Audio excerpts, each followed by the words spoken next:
Final method we're going to try is to use the USB-C recovery mode that's built onto the Home Assistant Yellow.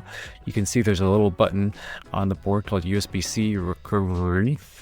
That's the button we're going to be pressing after we hook it up to our computer in order to use the Raspberry Pi Restoration RPi Boot application.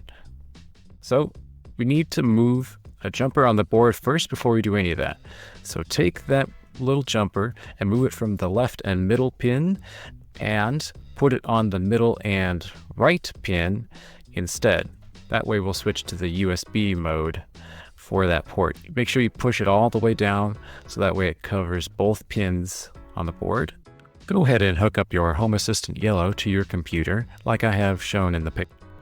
After you do that, and the USB cable is connected, make sure you disconnect the power and press the USB-C recovery button and keep it held down.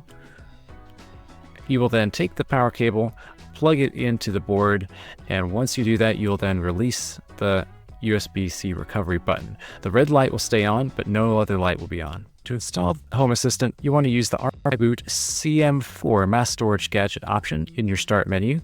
It's also under this shortcut location in your App Data folder. You can go ahead and click the Mass Storage Data script. It will load this command prompt and start to install Home Assistant onto the Home Assistant Yellow. You'll notice that the LED next to the red LED is blinking. That's the green LED, and that will blink periodically to indicate that it's being installed. After that's finished, you should see that second stage boot server done option there on the log. That means that Home Assistant has been installed on the Yellow, and the files will pop up here showing all of the Home Assistant files